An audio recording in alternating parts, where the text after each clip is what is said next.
Good morning, colleagues. My name is Jonathan Ray. I'm a veterinary surgeon whose career has been spent entirely in practice. 40 years as a vet has given me a perspective which does not contain a jot of entitlement. Rather, I feel obligation and gratitude in equal measure for my professional career. I make this point in order to partly explain why I bother with these videos. And it is a bother. It is a time-consuming and bothersome endeavour to research the videos, to write scripts, to set up recordings and rehearse what we here want to say. We have chosen video because the spoken word is comprehended 5 times faster than the written, and video allows the addition, I should say, of expression, of nuance so profoundly missing on social media formats.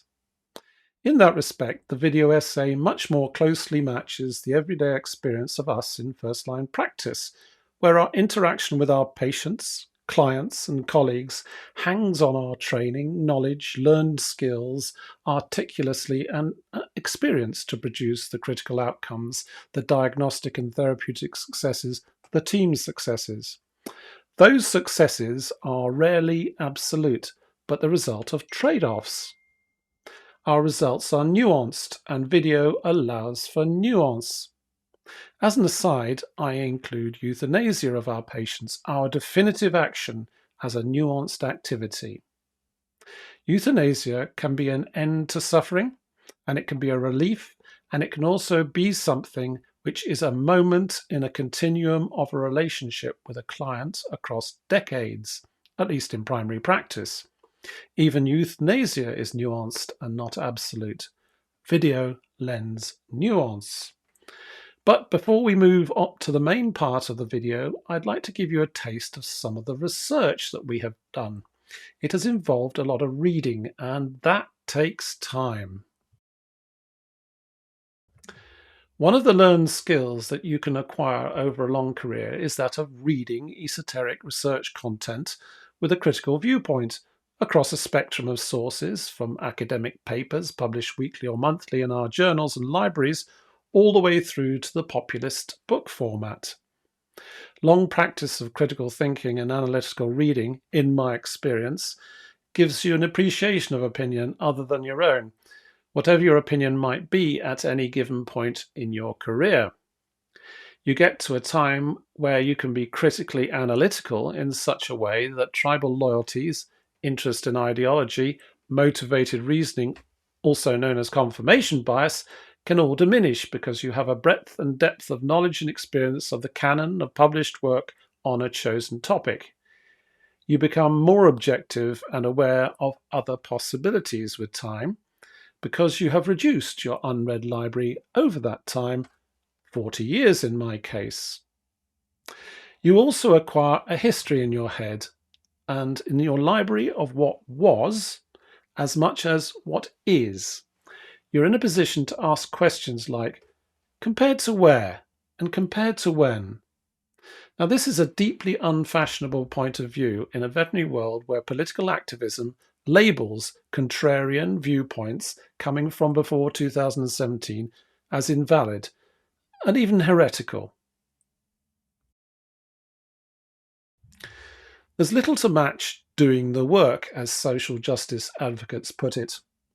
We do this in the liberal sense of being curious and embracing more than one viewpoint in order to provide a rigorous evidential base for opinion. We do not rely on anecdote, hearsay, and doctrine. So in a little diversion before we start the main part of the essay, I'd like to go through just a part of our reading, a part of the sources for our video essays about the RCVS and the profession in the UK. The first source is RCVS itself. Long before there was broadband access to the internet, RCVS communicated intermittently by post and, like any other bureaucratic organisation, used up rainforests in the process.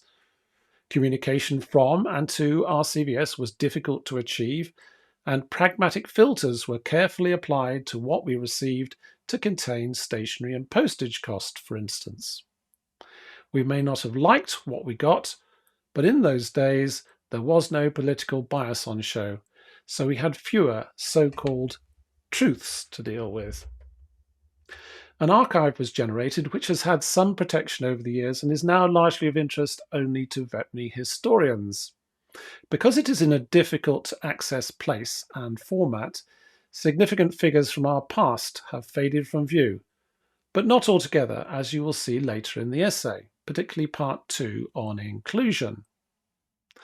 Once the internet and broadband access became readily available and affordable, RCVS began to put just about everything it had online with very few filters. RCVS also compiled all sorts of data in paper and virtual format, publishing RCVS News, RCVS Facts, RIP, profession surveys, and even detailed annual accounts. The volume and quality of the data from RCVS has dropped off significantly from around the time of its politicization, with little demographic data available publicly since 2019. RCVS is no longer a collator or publisher of objective information about the profession. Instead, it is an ideas factory. Ironically, this has happened at precisely the same time as the CEO and presidents have called for the need for progression informed by evidence. What RCVS has actually done is replace information with blogs, op-eds, redacted minutes of meetings at all levels, edited financial reports, strategy documents, and project outlines. The quantity of published material sent out from RCVS has increased, but the quality of the data and the opportunity for insight has diminished. It is pabulum these days. The second information resource, blessed, is the internet, from Google searches to scholarly archives in internet libraries. This is a resource which, unless it is a faithful reproduction of peer-reviewed material set in a historical context, needs to be carefully thought about as useful evidence for opinion forming. An obvious example is almost anything published on the internet by interested parties, for example, management consultants selling training for a particular ideological viewpoint. Stonewall is a pertinent example, or the legion of providers who offer leadership, resilience, and self-help courses in our world. They are all, to a greater or lesser degree, self-interested, and the seductive nature of their content, particularly their versions of personality profiling, should be subject to considerable critical thinking before being seduced by it. If anyone wants a list of references to papers used in the preparation of this essay, please contact me separately. The third information resource is social media. We have not bothered with this. The fourth is books, journals, audiobooks, and podcasts. I'm going to offer up some examples of works that have relevance to this video essay. So here's just a section of the audio and ebook library used here.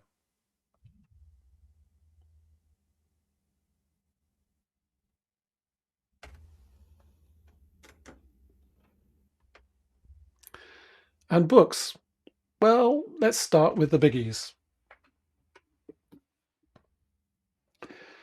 Steven Pinker, Enlightenment Now, Data and Fact Heavy. A Heretic's Manifesto, Essays on the Unsayable, Brendan O'Neill, more journalist than performer. How to Be Right in a World Gone Wrong, James O'Brien, more performer than journalist. Andrew Doyle, The New Puritans, How the Religion of Social Justice Captured the Western World. Heavily resourced, articulate, erudite, and he has gay privilege. Rennie Lodge, Why I'm No Longer Talking to White People About Race. Not so heavily resourced, not quite the same heavyweight stuff.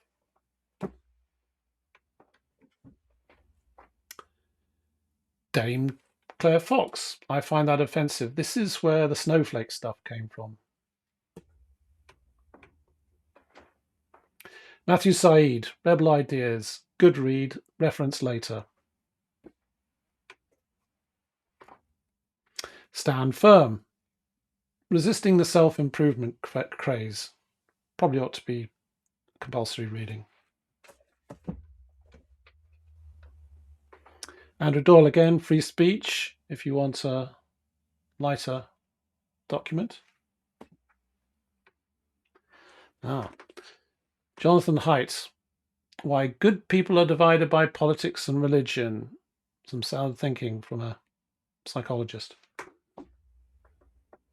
The Bible. Everybody's got to read this. If you want to make any headway understanding CSJ ideology, you've got to read this. Why it's so hard for white people to talk about racism.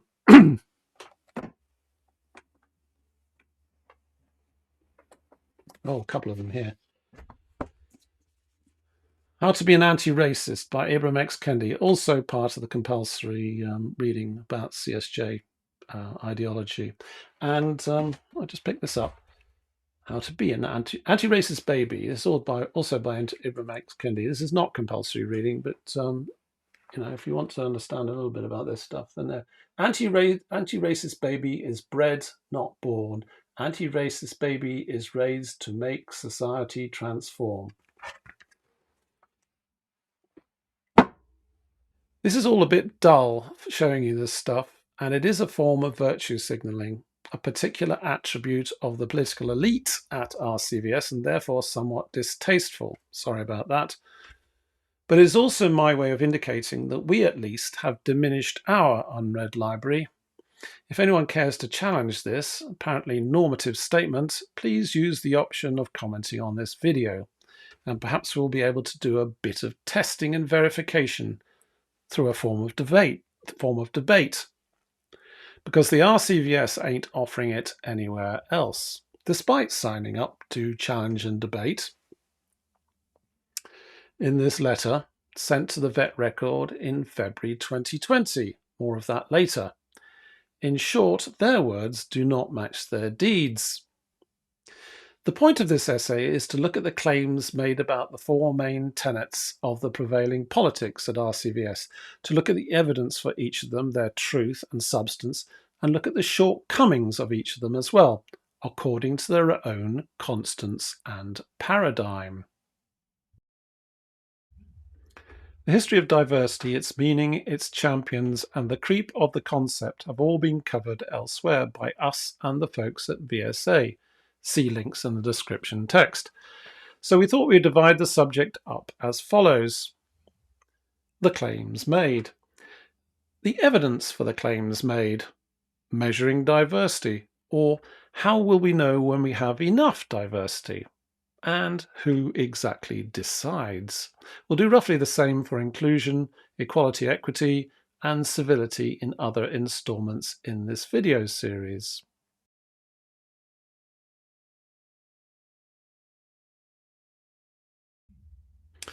There are broadly two meta-narratives here.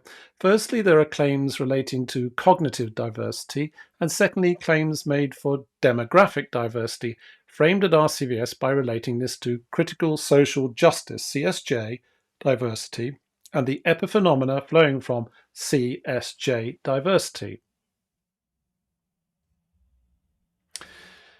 In his book, Rebel Ideas, Matthew Syed makes a compelling case, citing many sources for the value of cognitive diversity versus demographic diversity. Now let us return to the distinction between cognitive diversity, differences in thoughts, insights, perspectives, and demographic diversity, differences in race, gender, class and so on. We noted that demographic diversity often overlaps with cognitive diversity. This is intuitive since our identities influence our experiences, perspectives, and more. Advertising firms, for example, rely on demographic diversity to create campaigns that appeal to the breadth of their client base. This helps to explain the study, by Professor Chad Sparber, along with dozens of others, which found that an increase in racial diversity of just one standard deviation increased productivity by more than 25% in legal services, health services, and finance. In any domain that requires an understanding of broad groups of people, demographic diversity is likely to prove vital. But there are other contexts where the overlap is less significant, or even non-existent. In the very same piece of research, Sparber found that increases in racial diversity offered no efficiency gains for firms producing aircraft parts, machinery, and the like. Why? Because the experience of being, say, black, provides few, if any, novel insights into the design of, say, engine parts. This is worth keeping in mind, because hiring someone who is different in terms of color, or gender, does not guarantee an increase in cognitive diversity. Building collective intelligence cannot be reduced to a box-ticking exercise. Consider too, that people who start out diverse, can gravitate towards the dominant assumptions of the group. This can lead to a situation where leadership teams look diverse, but who are, in cognitive terms, anything but. They have all been at the organization so long that they have come to share identikit views, insights, and patterns of thinking. Successful teams are diverse, but not arbitrarily diverse. A group of scientists designing a Hadron Collider is unlikely to benefit from hiring, say, a skateboarder, of whatever color or gender. Diversity contributes to collective intelligence, but only when it is relevant. The key is to find people with perspectives that are both germane and synergistic. Said's arguments do not dwell upon intersectional politics. You'll not find chapters placing the virtues of cognitive diversity within a CSJ framework. It sort of stands alone, once freed from bias, bureaucracy, tribalism, and ideology. At RCVS, claims have been made for their commitment to this diversity, most recently with the webinars that followed the Workforce Summit outcomes. In all of them, it was claimed that these were discussions amongst cognitively diverse contributors. The limited experience of so many of the contributors was clear, and their levels of acceptance of nebulous CSJ-based concepts showed in some of their more esoteric subject matter. We have links to these videos below. Some of them are hard work because the video and audio quality are atrocious, but please give them a go. Overall, what we saw were panelists discussing talking points within an Overton window determined by RCVS. The panelists did not hold broadly or even narrowly diverse views, as evidenced by the near universal agreement in each of the summaries. They had, as Said put it, gravitated towards the dominant assumptions of the group. That does not happen when the mix is truly diverse. By loading the panels of contributors with thinkers in common, RCVS lost the opportunity cognitive diversity offers in creating collective intelligence, thereby wasting time, effort, and resources. The claims made for diversity in these videos were specious and little more than virtue signaling.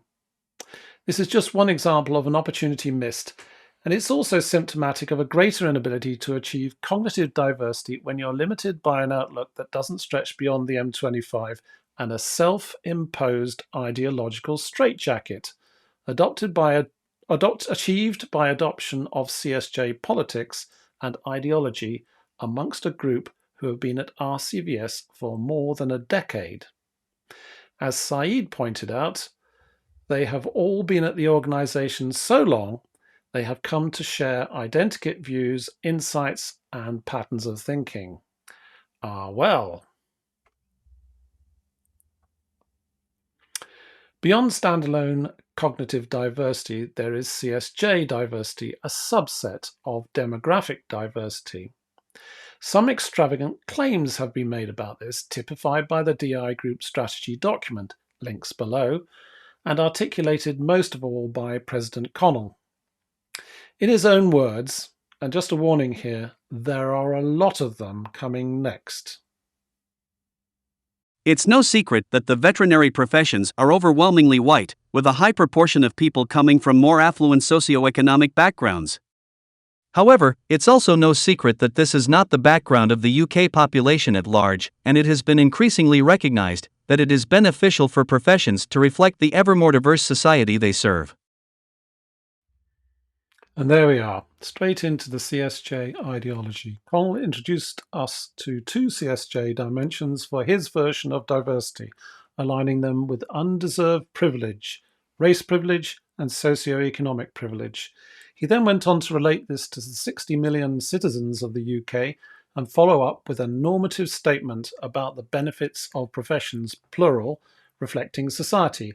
This is pure politics and nothing to do with our science or advancing animal welfare. Diversity, in its essence, is about empowering people and respecting what makes them different, whether this be their ethnicity, socioeconomic background, gender, sexual orientation, physical or mental health, or religion. It is about bringing together a range of people and ideas, informed by varying backgrounds, experiences, and ways of life. Here he goes beyond racial characteristics to ethnicity, gender, sexuality, health, and organized faith. He missed out atheists and agnostics and their diversity, but there's only so much time and space available to any of us in this life, and there is obviously an infinite number of intersections, an infinite number of demographic diversity dimensions. This, in a nutshell, makes intersectional politics utterly unworkable. He also makes a claim here which sort of references cognitive diversity, but this is relegated to a secondary level of consideration. The population of the UK is becoming more diverse, as is the animal owning public. This is a normative statement. How do we know the animal owning public is becoming more diverse? RCVS has not acquired and published data to support this, and what there is comes mainly from the marketing departments of pet food companies, and that evidence isn't at all clear because there are few like-for-like studies over time. As such, it is important that the veterinary professions reflect the wider society that they serve. This means that, ideally, diversity should be reflected not only in the makeup of veterinary surgeons and veterinary nurses but also in representative bodies, veterinary governance, and other such groups.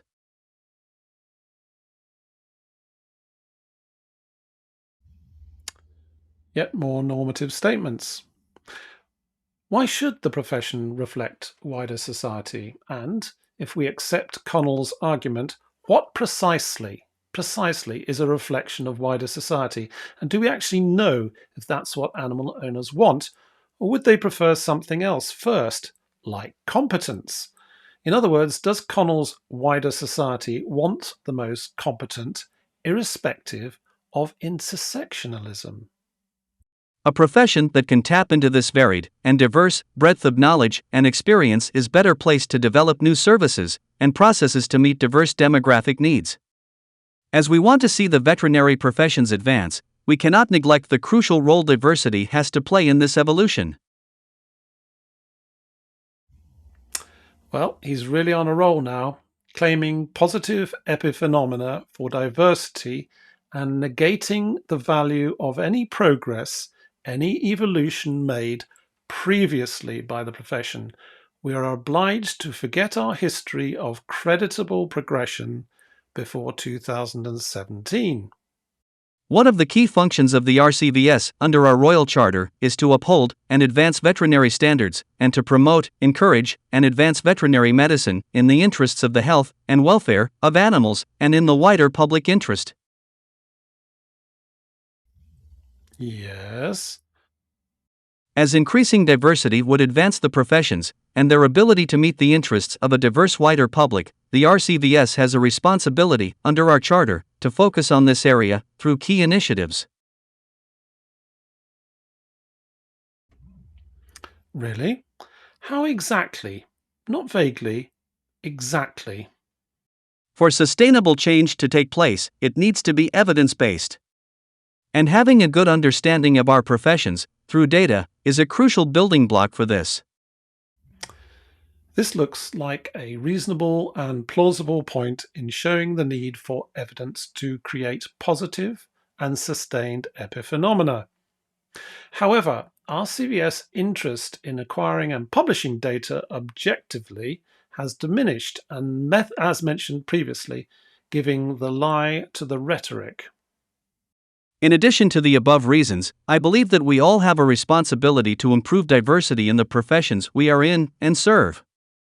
We know that, as a society, we are not there yet, with regards to sufficiently addressing systemic factors that contribute to inequity and a lack of diversity across many professions, including the veterinary professions. It is therefore, in my opinion, the responsibility of each and every one of us, including those at the RCVS, to strive to improve and increase diversity and inclusion.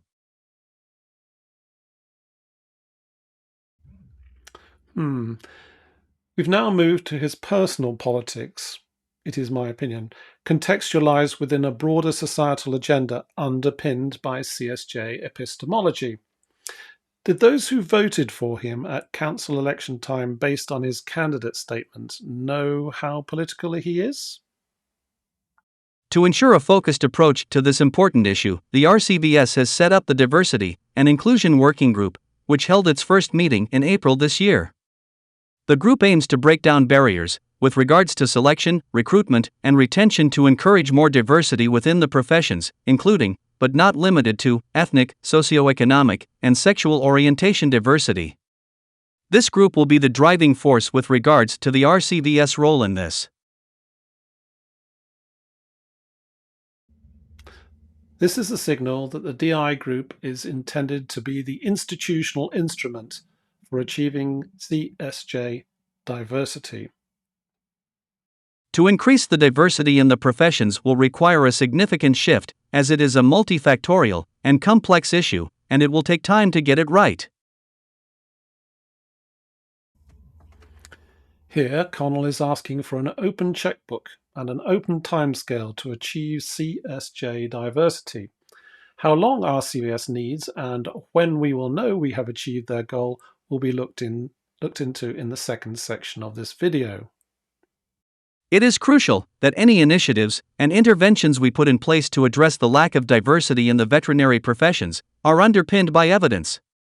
As such, I want to stress that this is a process to have the greatest impact and mitigate the risks of unintended consequences. We want to ensure we make the right decisions regarding interventions from the start. Another call for evidence, but evidence of what exactly and for what exactly? We know that we need to create a diverse workforce by encouraging people from different backgrounds into the professions, and that this starts from a young age. Another we know normative statement, blind to the contribution of immigrant veterinary surgeons, once making up 36% of the profession, perhaps because they have the wrong sort of diversity. We know that we need to ensure that there are systems in place to support a diverse profession, including a systemic commitment to listening to and incorporating different perspectives. A we know statement again, always a normative statement when defining what should happen. We know that we need to continue to strive to have diverse leaders in place throughout the professions.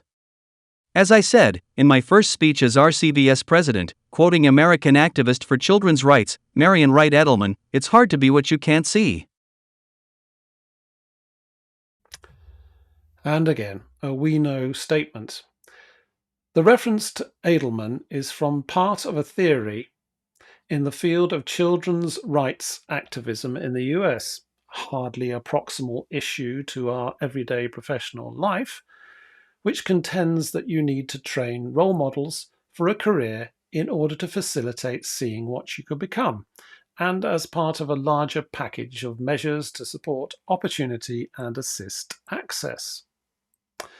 Connell frames this for undergraduates of the future, implicitly negating the effects and efforts of all those that have been role models for current veterinary surgeons and undergraduates. I don't know about you, but as far back as I can remember, we have supported work experience for school children. In a stroke, Connell is reducing that historical altruism to worthlessness. And furthermore, he is framing a perspective as an epiphenomenon of CSJ diversity now. The Diversity and Inclusion Working Group will continue to gather information to better understand where we are today, and what we can do to improve diversity into the future. You can expect to see more and more information coming from the group as an evidence-based plan is drawn up and kicks into action. Watch this space. All of this rhetoric leads on to another question. Has anyone actually seen any evidence or anything resembling any results of this ideology yet? Just to be clear, we're now 4 years on from his grandstanding. So, there you have it, the most complete source of the rhetoric surrounding the need for diversity at RCVS. Other contributors to the CSJ narrative are covered better by the VSA folks, but for the purposes of this video, we'll stick to Connell's polemic. Connell's polemic was filled with normative statements, his "we know" claims. He also claimed that the CSJ diversity agenda at RCVS would be evidence-led. Finding evidence for the various claims made has proven rather difficult, largely due to issues of relevance.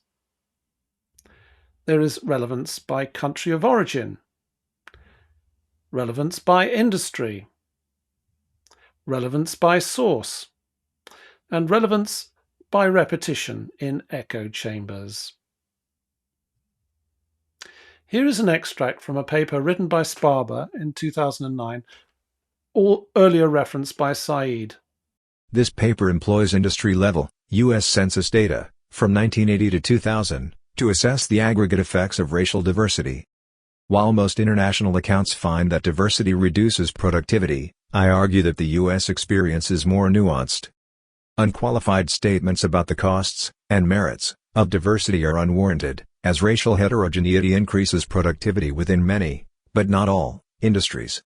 Sectors employing a large number of workers responsible for creative decision-making and customer service experience gains from diversity, while industries characterized by high levels of group effort suffer losses. The results thus reconcile two competing literatures by suggesting that diversity improves decision-making and problem-solving, but also encumbers common action and public goods provision. In short, for the population studied here, the evidence is not clear. It is nuanced, not nearly as absolute as Connell claims. Most of the evidence for diversity gain comes from the US, and most of it references increasing diversity across the racial and sex dimensions. The latter, the sex dimension, is not relevant to an already feminized UK veterinary profession, and the former dimension, looking at the racial profiles of the workforces, are quite different in the US to the UK. After all, UK history is not US history. For instance, the Hispanic and Asian population demographic in the US are unlike the UK, and the black demographic is more homogeneous in the US compared with the UK, which has both Caribbean and African black populations with markedly different professional diversity outcomes in the UK between these groups. Thus, if there is evidence for the benefit of racial and sex diversity, then the evidence should be understood as nuanced, not clear, and should be contextualized to the country of origin. In the UK, there are no rigorous studies of the benefits of diversity in the veterinary industry. In the UK more broadly, the Financial Conduct Authority published a review of research literature that provides evidence of the impact of diversity and inclusion in the workplace. Links in the description below. This discussed studies mainly related to companies in the financial sector, where there is a dearth of women in leadership or senior management roles. This is clearly not an issue for the veterinary profession in 2023. There's only been one male president of RCVS in the last 6 years, and there are none on the horizon. Furthermore, in February 2020, the Vet Record published a letter entitled "No Place for Abuse of Vet Leaders." The signatories were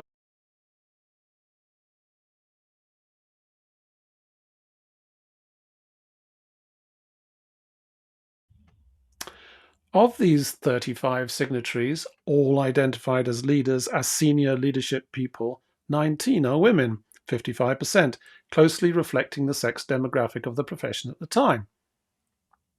We have had more than 50% women in the profession since the early 2000s, and they are definitively represented in leadership roles since at least 2020. These issues are no longer diversity talking points.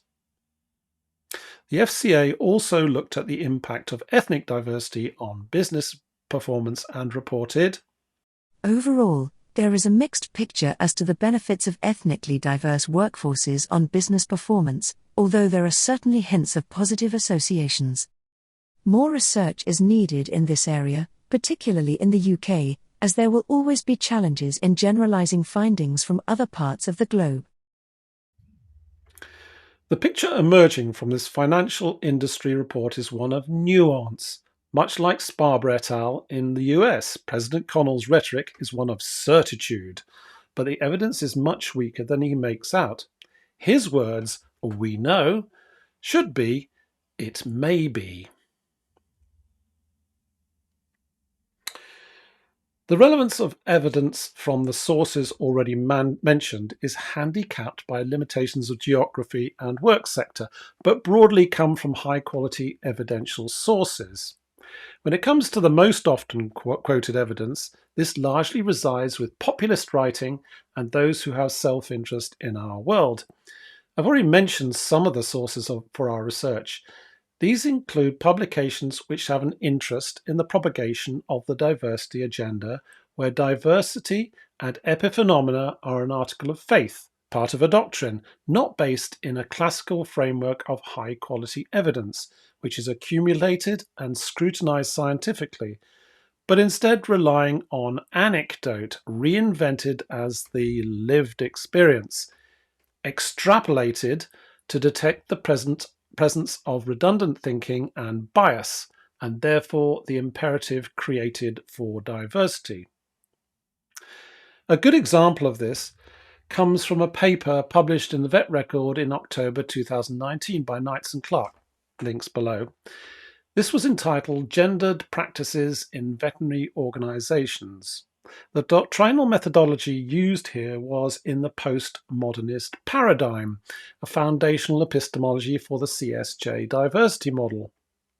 The authors cited their own work within the paper, a form of circular referencing, to support their theorizing and reasoning.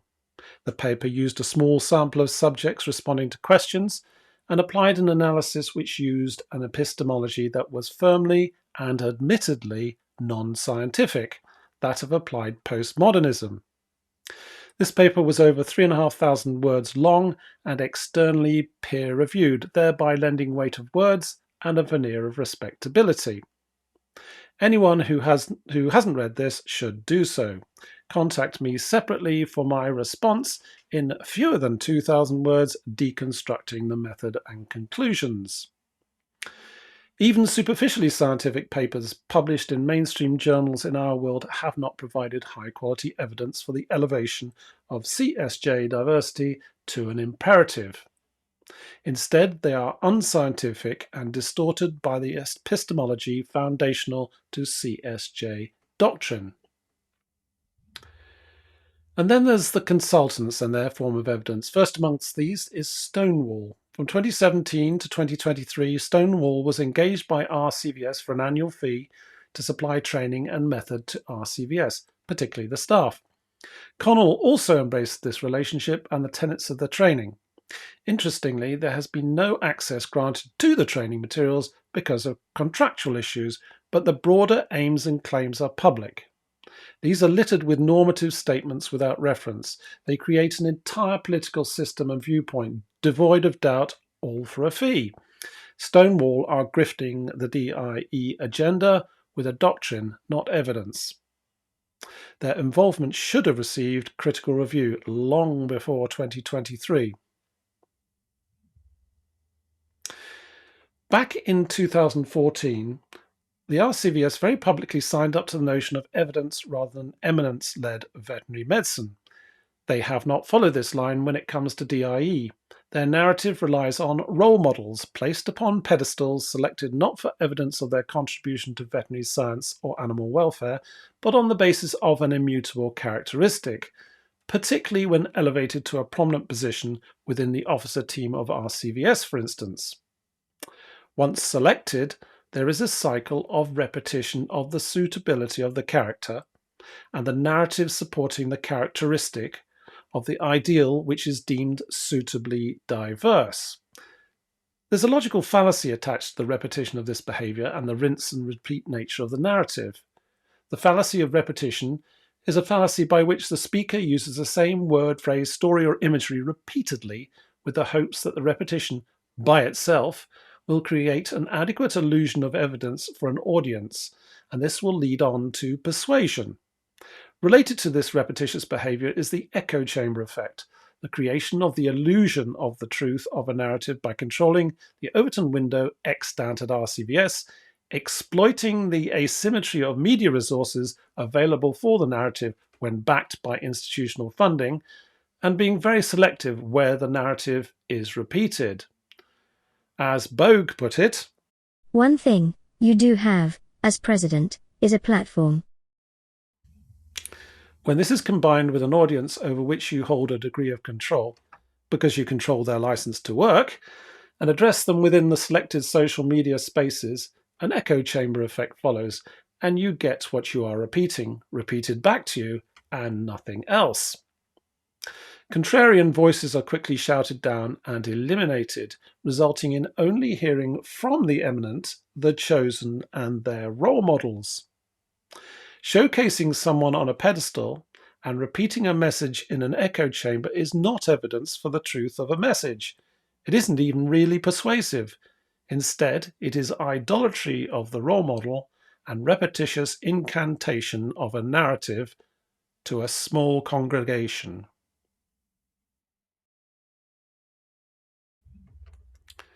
No one knows what the targets for the DIE agenda are. No one has given us any idea what constitutes the utopian ideal of diversity in the context of the UK veterinary profession. Nor is RCVS telling us whether there is any progress towards an ideal. We have no up-to-date data. This is very odd because the DIE narratives pervades all that RCVS does. In the jargon, RCVS is institutionally captured, so it really should have substance and measurable outcomes. After all, time, effort, and resource are being used up by this agenda and have been since 2017. In the absence of outcomes and targets, we're left with the open question, how will we know when we are diverse enough? In order to unpack the possible answers to this simple question, we should distinguish once again between the two types of diversity, cognitive and demographic. It can be reasonably argued, as Said does, that high levels of cognitive diversity will lead to a collective intelligence which sees beyond the conventional thinking and tropes of the organisation and professional culture and allow it to innovate, broaden its outlook and progress to higher levels of performance. This is entirely plausible if it were not for the statutory requirements of the profession. In order to become a veterinary professional, minimum standards of cognitive proficiency and training are defined. The scope of that training is delimited, so after training we are not also doctors or dentists, lawyers or engineers. Instead, we fix animals, and we're only licensed to do that. There are also not very many of us, approximately 36,000 in the UK in 2023. The scope for cognitive diversity within our profession is therefore limited. But, good news, at least the quality of the resource is high, for the moment. Looking outside our profession to medicine, for instance, necessarily requires a filter, because humans are not cats, etc., nor do we share a common ethical system. So the scope for the greatest gains, as Said might see it, in the areas of more or less unregulated commerce, is not open to the profession. We might also consider the value that technology thinkers might add to our experience and behaviours, and there's no doubt technology has helped advance our governance and diagnostics. Computers allow us to run our practices more efficiently, and diagnostic devices, once the preserve of universities, are now commonplace in practice.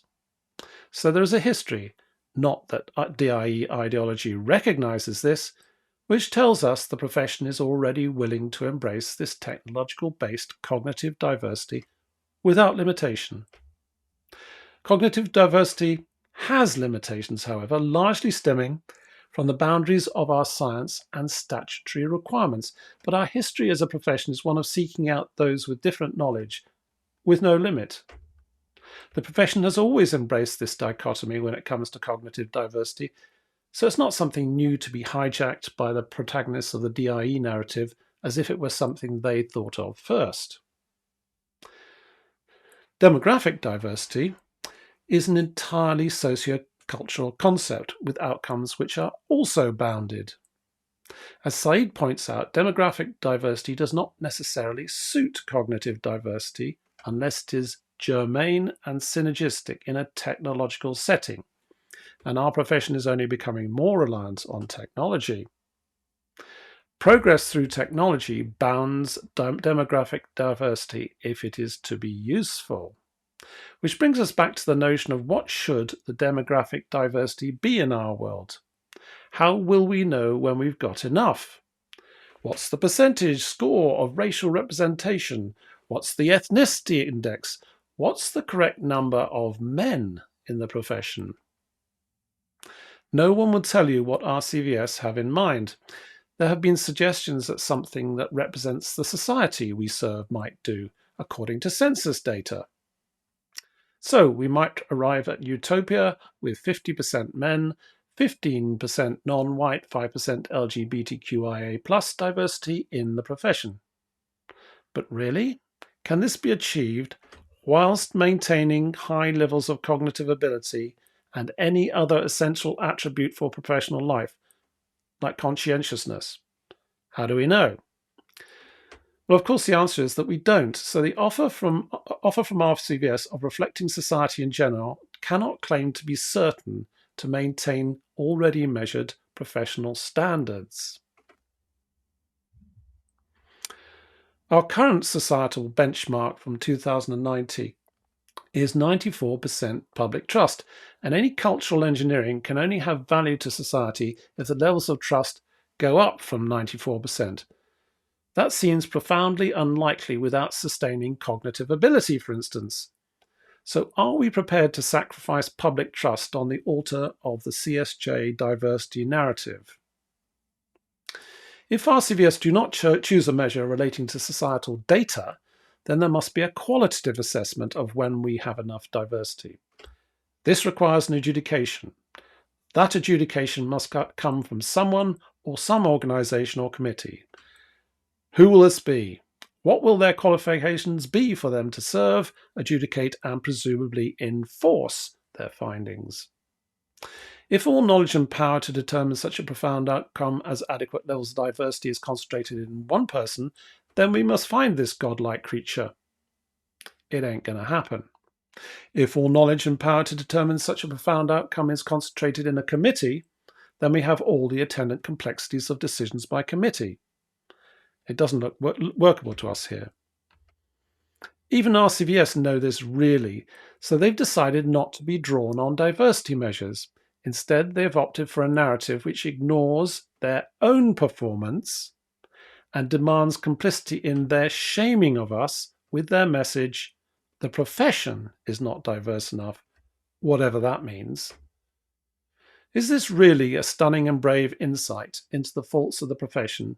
And do we really need this? Here we think we've got better things to do than get sucked into the RCVS's DIE shaming narrative. More on that in another video. Thank you.